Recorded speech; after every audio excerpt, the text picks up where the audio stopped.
20 अक्टूबर को नेहरू जी ने नेताजी सुभाष बाबू को चिट्ठी लिखी। चिट्ठी में जिन्ना की भावना से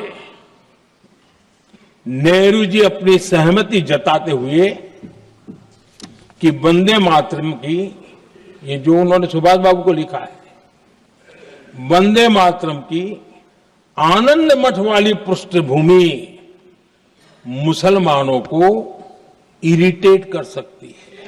नेहरू जी कहते हैं, मैंने वंदे मातरम गीत का बैकग्राउंड पढ़ा है। नेहरू जी फिर लिखते हैं, मुझे लगता है कि ये जो बैकग्राउंड है इससे मुस्लिम भड़केंगे। कि प्रधानमंत्री जी ने अपने भाषण में इसका उल्लेख किया और गलत किया। जो मोदी जी ने पत्र सुनाया सदन में 20 अक्टूबर का और कहा कि जवाहरलाल नेहरू जी ने बोस नेताजी को ये चिट्ठी लिखी और ये कहा कि इस पर चर्चा होनी चाहिए, उससे पहले 3 दिन पहले नेताजी सुभाष चंद्र बोस ने पंडित जवाहरलाल नेहरू को एक चिट्ठी लिखी थी जिसका जिक्र आपके प्रधानमंत्री ने नहीं किया। इस जवाब की एक पंक्ति प्रधानमंत्री जी ने सुनाई कि प्रधानमंत्री जी ने अपने भाषण में इसका उल्लेख किया और गलत किया।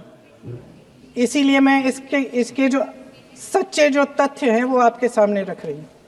1937 में नेताजी सुभाष चंद्र बोस कांग्रेस का अधिवेशन कलकत्ता में होने जा रहा था, उसका आयोजन कर रहे थे। तो जो मोदी जी ने पत्र सुनाया सदन में 20 अक्टूबर का और कहा कि जवाहरलाल नेहरू जी ने बोस नेताजी को ये चिट्ठी लिखी और ये कहा कि इस पर चर्चा होनी चाहिए, उससे पहले 3 दिन पहले नेताजी सुभाष चंद्र बोस ने पंडित जवाहरलाल नेहरू को एक चिट्ठी लिखी थी जिसका जिक्र आपके प्रधानमंत्री ने नहीं किया। और इस चिट्ठी में सुन लीजिएगा,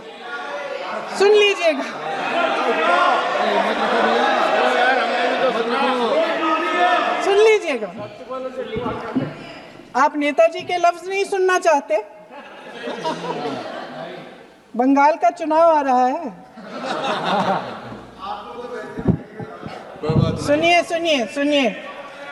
सुनिए। हाँ, कोई बात नहीं, हम तो देश के लिए हैं, हम देश के लिए हैं। आप चुनाव के लिए हैं, हम देश के लिए हैं। हम जितने भी चुनाव हारे, हम यहाँ बैठे रहेंगे और आपसे लड़ते रहेंगे और आपकी विचारधारा से लड़ते रहेंगे। अपने इस देश के लिए, अपनी इस मिट्टी के लिए लड़ते रहेंगे। आप हमें रोक नहीं सकते।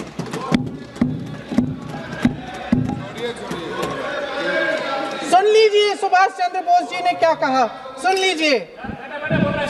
My dear Jawahar, reference Vande Mataram, we shall have a talk in Calcutta and also discuss the question in the working committee if you bring it up there. I have written to Dr. Tagore to discuss this matter with you when you visit Santi Niketan. Please do not forget to have a talk with him when you visit Santi Niketan. ये 17 अक्टूबर को लिखी जाती है। 10 अक्टूबर को नेहरू जी इसका जवाब देते हैं और और 20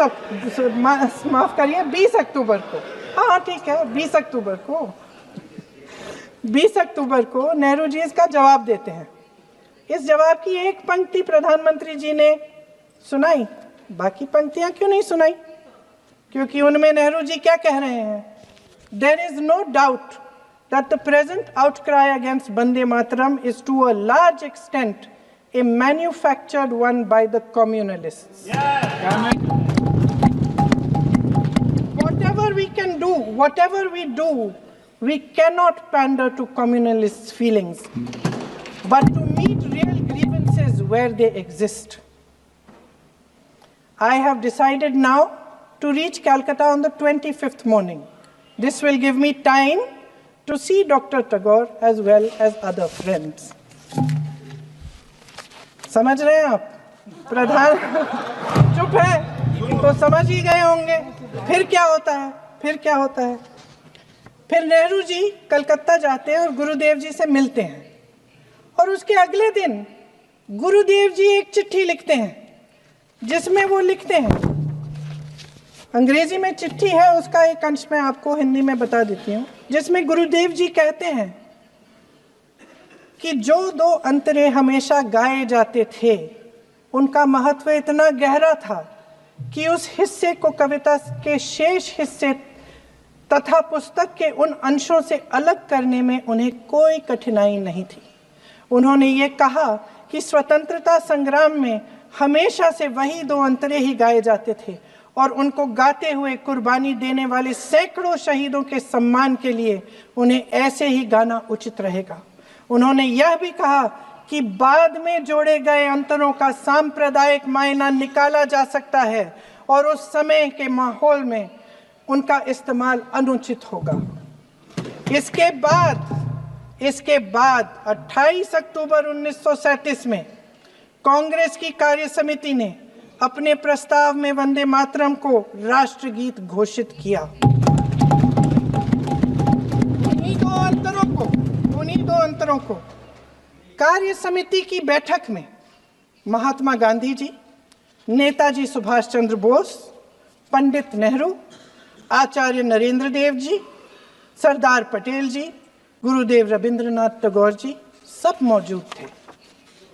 इस प्रस्ताव के ये सभी महापुरुष इस प्रस्ताव से सहमत थे। आगे क्या होता है ये भी सुना लूं। भारत की आजादी के बाद जब इसी गीत के इन्हीं दो अंतरों को 1950 में डॉक्टर राजेंद्र प्रसाद जी ने संविधान समिति में भारत का राष्ट्रगीत घोषित किया, तब लगभग यही महापुरुष मौजूद थे। इनके साथ साथ BR अम्बेडकर जी भी सभा में थे और इनके साथ साथ मेरे सत्ता पक्ष के साथियों के नेता श्री श्यामा प्रसाद मुखर्जी भी मौजूद थे। वही दो अंतरे राष्ट्रगीत घोषित किए, किसी ने कोई आपत्ति जारी नहीं की, कोई आपत्ति नहीं जताई। वैसे इन तथ्यों के साथ जुड़ा एक और तथ्य भी है जो मैं यहाँ पे आपके सामने रखना चाहती हूँ। आज हम अपने राष्ट्रगीत पर बहस कर रहे हैं, लेकिन हमारा राष्ट्रगान भी एक कविता का एक अंश ही है, एक लंबी कविता का एक अंश है। और इन दोनों राष्ट्रगीत और राष्ट्रगान के अंश को चुनने में सबसे बड़ी भूमिका गुरुदेव रविंद्रनाथ टैगोर की थी। वंदे मातरम के स्वरूप पर सवाल उठाना, जिसे संविधान सभा ने स्वीकार किया, न सिर्फ उन महापुरुषों का अपमान करना है जिन्होंने अपने महान विवेक से ये निर्णय लिया, मगर एक संविधान विरोधी मंशा को भी उजागर करता है। क्या सत्ता पक्ष के हमारे साथी इतने अहंकारी हो गए हैं कि अपने आप को महात्मा गांधी जी से, रविंद्रनाथ टैगोर जी से, राजेंद्र प्रसाद जी से, बाबा साहब अम्बेडकर जी से, मौलाना आजाद जी से, सरदार पटेल जी से, सुभाष चंद्र बोस जी से बड़ा समझने लग गए हैं? मोदी जी का अपने भाषण में ही कहना कि राष्ट्रगीत को एक विभाजनकारी सोच द्वारा काटा गया, उन सब महापुरुषों का अपमान है जिन्होंने अपना पूरा जीवन इस देश की आजादी की लड़ाई में झोंक दिया। वंदे मातरम को विभाजित करने का आरोप लगाकर आप पूरी संविधान सभा पर आरोप लगा रहे हैं, उसके हर एक नेता को दोषी ठहरा रहे हैं। यह हमारी संविधान सभा और हमारे संविधान का खुला वार है। और जहां तक जवाहरलाल नेहरू जी की बात है, जितनी देर हमारे प्रधानमंत्री देश के प्रधानमंत्री रहे हैं, 12 साल हो गए हैं, लगभग उतने ही सालों के लिए जवाहरलाल नेहरू जी जेल में रहे। किस लिए? इस देश की आज़ादी के लिए। उसके बाद 17 साल के लिए प्रधानमंत्री रहे। आप बड़ी आलोचना करते हैं इनकी, लेकिन अगर इन्होंने इसरो नहीं बनाया होता तो आज आपका मंगलयान नहीं होता। अगर DRDO नहीं बनाया होता तो तेजस नहीं बनता। अगर IIT और IIM नहीं बनाए होते तो हम आज IT में आगे नहीं होते। अगर एम्स नहीं बनाया होता तो हम कोरोना की जब बड़ी चुनौती का सामना कैसे करते? हाँ, वही बना कुछ भी। इसका मतलब है इस मुद्दे का जवाब नहीं है आपके पास।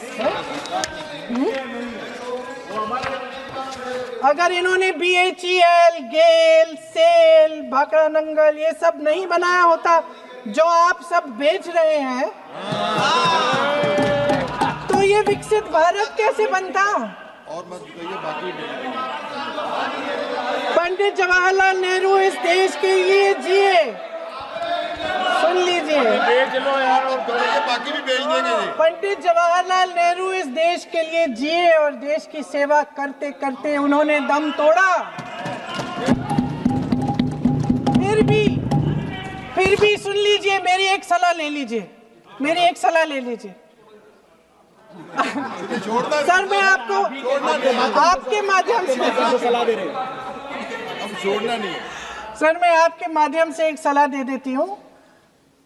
हमारे प्रधानमंत्री महोदय 12 सालों से इस सदन में हैं, मैं मात्र 12 महीनों से हूँ। फिर भी छोटी सी सलाह है।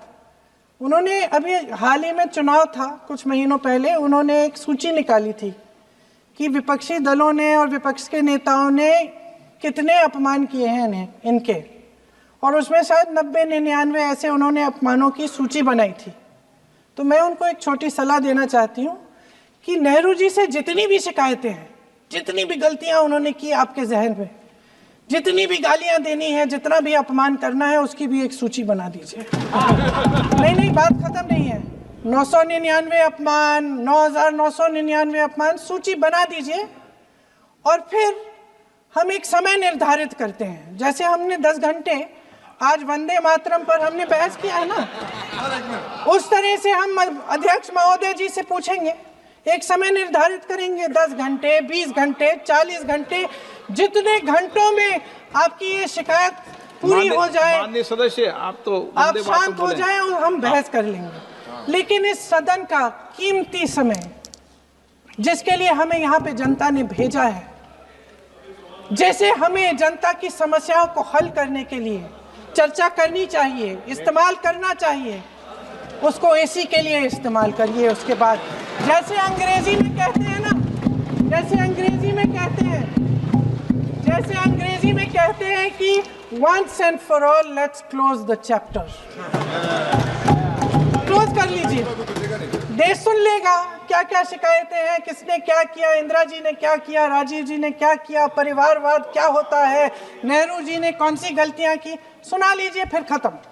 उसके बाद बेरोजगारी, महंगाई, महिलाओं की समस्याएं, जो पीएमओ में हो रहा है उसकी बातें, उसकी चर्चा, जो बैटिंग ऐप के बारे में हो रहा है पीएमओ के अंदर, आप सदस्य प्लीज, जो एप्स्टीन फाइलों में आपके मंत्री महोदय के नाम निकल आए हैं, उसकी चर्चा करेंगे। आप वंदे मातरम में बोले, आप इधर उधर डाइवर्ट मत हो।